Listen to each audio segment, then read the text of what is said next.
আল্লাহ বলেছেন আমি তোমার কাছে দুটো জিনিস নির্ধারণ করলাম তোমার সামনে, একটা হলো দুনিয়া আর একটা হলো আখিরাত। দুনিয়াতে থাকিয়ে তুমি আখিরাতকে অর্জন করে নেবা, কিন্তু দুনিয়াটা হলো লোভের একটা স্থান, লোভী। এই দুনিয়ার মধ্যে আগমন করার আগে মানে মাতৃভূমিষ্ঠ থেকে যখন আগমন করে একটা মানুষ জগতে, তখনই তার ভিতরে লোভ, লালুসা, হিংসা, বিদ্রোহ, গৈরব, অহংকার, ছয়রিপু তারে ফিটিং করে দুনিয়ার মধ্যে পাঠাইয়া দেয়। এবার ধীরে ধীরে সে বড় হইতে থাকে, তার সাথে সাথে তার রিপুও বড় হইতে থাকে, তার মানে শয়তান। শয়তানের নাম মাত্র ছয়টা, শয়তানের নাম: লোভ, লালুসা, হিংসা, বিদ্রোহ, গৈরব, অহংকার। এই ছয় ঘরের ভিতরে যত শয়তানের কর্ম আছে সবই ছয় ঘরের ভিতর দিয়ে হয়েই থাকে। এখন যারা আমরা দুনিয়াদারি করি, দুনিয়া করি, তাদের জন্য যা নির্ধারিত করা হয়েছে তা আল্লাহর পক্ষ হইতে, রাসূলের হাদিস মতে, রাসূলের বাণী মতে আমাদের কাছে আসছে, আমরা সেটা করি, আল হাদিস হিসাবে গণ্যিত। আসলে রাসূলের যে বার্তা সেটা হলো আল কোরআন।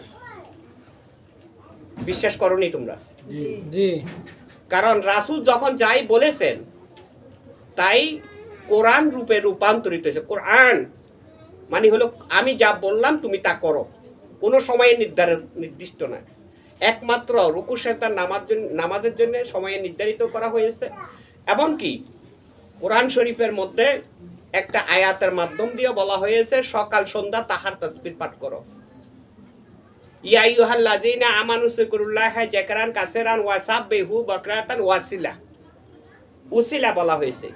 এই আয়াতের মাধ্যমে বোঝানো হয়েছে তুমি অত্যাধিক জিকির করো, সকাল সন্ধ্যা তাহার তাসবিহ পাঠ করো, তোমার মনকে প্রেম নদীতে ডুবিয়ে রাখো। প্রেম নদীতে প্রেম করবো কার সাথে? এখন আমরা যদি না বুঝি তাহলে গরু, ছাগল, সংসার, দুনিয়া এগুলোর সাথে প্রেম। এই প্রেম তো কোনো কাজে লাগবে না। প্রেম করার জন্য বলা হয়েছে আল্লাহ রাসূলের সাথে। আর রাসূল কিন্তু সঙ্গে আছে। যত জায়গার মধ্যে আল্লাহর পবিত্রতা আছে তত জায়গার মধ্যে রাসূলের পবিত্রতাও আছে। আমরা ভাবতে পারি না, চিন্তা করি না, যার কারণে আমাদের কাছে থেকে রাসূল অনেক দূরে সরে গেছে। কলমার মধ্যে রাসূল আছে, কলমার মধ্যে বলে নাই শুধু বেলায় শুধু নবিয়াতি জামানার মধ্যে রাসূলের পরিচয় থাকবে, তারপরে রাসূলের পরিচয় থাকবে না, উলিয়া উলিয়া জামানা থাকবে। এই কথা কিন্তু কলমার মধ্যে বলে নাই। কোরআন শরীফের মধ্যে কোনো আয়াত সূরার মধ্যে বলে না, বরঞ্চ এই কথা বলা হয়েছে রাসূল আমি আপনাকে মানুষের মঙ্গল ও শান্তির জন্য রাসূল রূপে নির্বাচিত করেছি। যারা আপনাকে মানলো তারা আমি আল্লাহকে মানলো, যারা মানলো না তাদের সাথে কোনো বাড়াবাড়ি নাই, তারা আমি আল্লাহকে মানলো না। কোরআনে তো এইভাবে আছে। তাহলে এই কথাগুলোর মধ্যে আমরা বুঝতে পারি যে রাসূল আমাদের নিকটে আছে, বুঝে নেওয়া, খুঁজে নেওয়া এটা আমাদের দায়িত্ব। কথা ঠিক কিনা? তাহলে রাসূলের সাথে সম্পর্ক করলে সমস্ত ইবাদতের পবিত্রতা পবিত্রতার সাথে আমাদের সম্পর্ক হয়ে যাবে। যাই হোক, কথা হলো মাহে রমজানকে নিয়ে। মাহে রমজান সামনে আসতেছে। সবাই যে ধর্ম সমান বুঝে এমন কোনো কথা না, কম বেশি বুঝার মানুষই আছে। যারা শরীয়ত মতে রয়েছে এখন তরিকতের রাস্তা লাভ করতে পারি না, তরিকতের পথে আসতে পারি নাই, তাদের মধ্যে হাদিস মতে যেভাবে নিয়ম নির্দেশনা রয়েছে আমরা সেভাবে পালন করব। মনে রাখবো নামাজ হলো ফরজ, রোজা হলো নফল। অনেকে আছে নামাজ পড়ে না কিন্তু রোজা নিয়ে ব্যস্ত থাকে, রোজা থাকে কিন্তু নামাজ পড়ে না।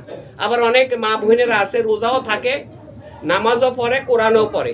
এই 30 দিনে 30 পারা কোরআন সম্পূর্ণ করে পড়ে শেষ করে। তারাবি নামাজের মাধ্যম দিয়েও 20 রাকাত তারাবি 30 দিনে 30 পারা কোরআন সম্পূর্ণতা হয়ে থাকে। আল্লাহ রাসূলের হাদিস। আল্লাহ রাসূল বলেছেন আমি যাহা নির্দেশনা করেছি তা আমার সাহাবাগণ করেছে, আমার সাহাবাগণ যারা করেছে তোমরা তা করিও। এখন এই 30 রোজার মাধ্যমে প্রমাণিত হবে কার রোজাটা আল্লাহর দরবারে কবুল হয়েছে। রোজার পরে রোজা থাকবে কিন্তু রোজার নিয়তটা পবিত্র থাকতে হবে। রোজার অর্থ হলো যত রকমের খারাপি আছে সমস্ত খারাপি থেকে বেঁচে থাকবো, অযথা মুখে কোনো কথা বলবো না, এটা হলো নিয়তের একটা অংশ। তারপরও রমজান হিসাবে যদি কেউ রোজা থাকে তার জন্য উপকার ছাড়া অপকার নেই। আল্লাহ নবী রাসূলুল্লাহ সাল্লাল্লাহু আলাইহি ওয়াসাল্লাম যা পুরস্কার করেছেন তার মধ্যে বিশেষভাবে মাহে রমজান হলো একটি পুরস্কারের বিষয়। এই মাহে রমজানের মধ্যে যারা রোজা থাকতেছে তাদের মধ্যে 2 রকমের উপকার হচ্ছে। একটা হলো আধ্যাত্মিক বা আত্মার দিক, আরেকটা হলো শারীরিক। মানুষের মধ্যে যত রকমের রোগ সৃষ্টি হয় সমস্ত রোগগুলা পেটের ভিতর থেকে জন্ম নেয়, পেটের ভিতর থেকে। তো রোজার মাধ্যমে কি হয়, সেই যে সমস্যাগুলা সমাধান হয়ে থাকে, শরীরও ভালো থাকে, সুস্থ থাকে। এটা শুধু ইসলামে নয়, বিজ্ঞানও বলে মাঝে মাঝে তুমি তোমার রোজা স্বরূপ, অর্থাৎ তুমি তোমার অস্তিত্বটাকে মানে খাবার দাবার থেকে একটু দূরত্ব থাকো, তো রোজা থাকতে পারলে ভালো। অনেকের বেলা দেখা যাচ্ছে আমরা ওষুধ খাচ্ছি, বৃদ্ধ হয়ে গেছে, ওষুধের কারণে রোজা থাকতে পারে না, আর ছেলেরা মেয়েরা চিন্তা করতেছে আমি তো রোজা থাকতে পারতাছি না, তাহলে আমার রোজাটা অন্য কেন মাধ্যম দিয়ে আমি পালন করি। এটা কোনো হাদিস নাই, এটা যে যারা বানাইছে এটা একটা জাল হাদিস। কারণ এবাদত একটা জিনিস যার যার মন দিয়ে করতে হয়, এবাদত কোনো কামলা দিয়ে হয় না। যেমন আমার রোজাটা আমি আরেকজনকে, আমি খুব ভালো থাকবো বা সুখে থাকবো অসুস্থ থাকবো, আমি আমার রোজার পালন করবো আরেকজনের মাধ্যমে খরচ দিয়ে দিতেছি, সে রোজা থাকবে আর এই রোজা সবটা আমার দিয়ে দিবে, কখনো হবে না। কারণ যার যার এবাদত সে করবে। আমি যদি কাউকে খরচ দিয়ে থাকি এমনি দিয়ে দিব, তবে রোজার কোনো শর্ত থাকবে না। দান খরাত করা এটা আল্লাহ রাসূলের হাদিস আছে, যে দান করতে পারে সে দানও পায়, যে দান গ্রহণ করে সে আল্লাহর নামে গ্রহণ করে। এই জন্যে আমরা দান করব, অর্থ দান করব, ত্রাণ দান করব, খাবার দান করব, বস্ত্র দান করব। দান করা মানেটা হচ্ছে আল্লাহ রাসূলের হাদিস পালন করা, এটা সুন্নতের একটি অংশ। এবাদত যত এরকমের এবাদত আছে, সমস্ত এবাদতের মূল উদ্দেশ্য হলো আল্লাহকে সন্তুষ্ট করা।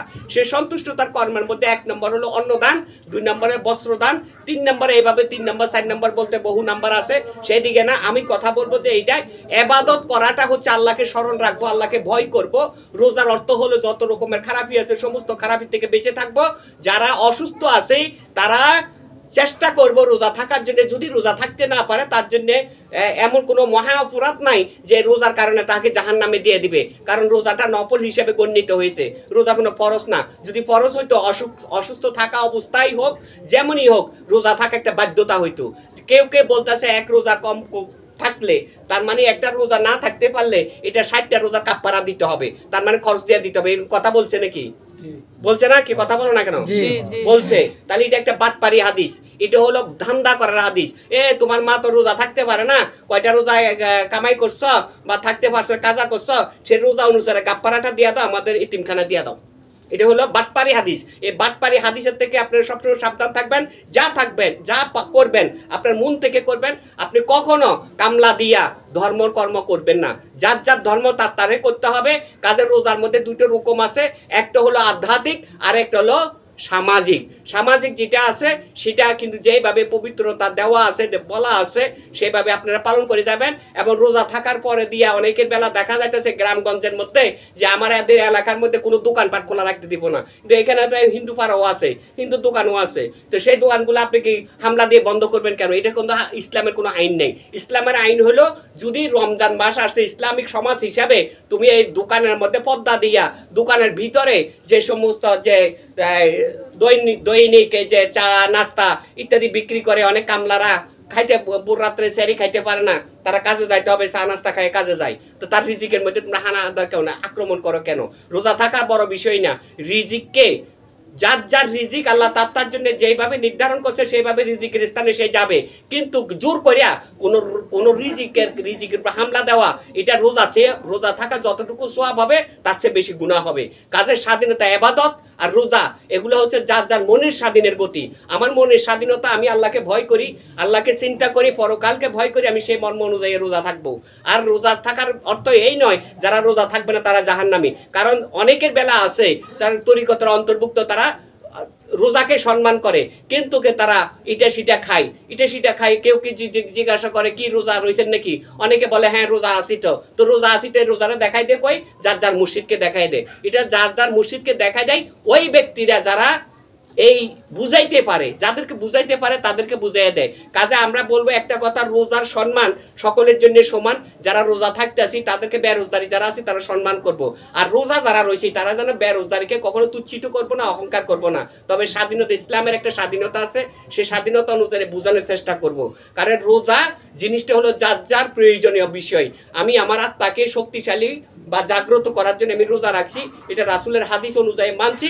আল্লাহ রাসূল তোমার উপর সন্তুষ্ট থাকবে। থাকবে। যে রোজা থাকতে পারবে না সে গুনার জগতে পড়বে, তার গুনার হিসাব সে দিবে। তবে হাদিস মতে যতটুকু বলার দরকার আছে, শরীয়ত মতে ততটুকু বলবো। আরেকটা কথা বলা রাখি, সেটা হচ্ছে রাসূলের সাথে যাদের সম্পর্ক হয়ে যায়, রাসূলের আদর্শ যেভাবে নির্ধারিত করে সেইভাবে সে চলবে, করবে। এর মধ্যে তার উপরে হামলা দেওয়া, বাধা বিঘ্নতা সৃষ্টি করা ইসলামের আইন নয়। কারণ আল্লাহ কোরআনে বলছে, যেটা আমি বলে দিছি সেটা তুমি পালন করো। আমি যেটা বলে দিছি সেটা অবশ্যই পালন করো। সেটা হচ্ছে কোরআনে বলা হয়েছে জিকির, জিকিরের কথা। হ্যাঁ বিশ্বাসীগণ, তোমরা অত্যাধিক জিকির করো, সকাল সন্ধ্যা তাহার তাসবিহ পাঠ করো।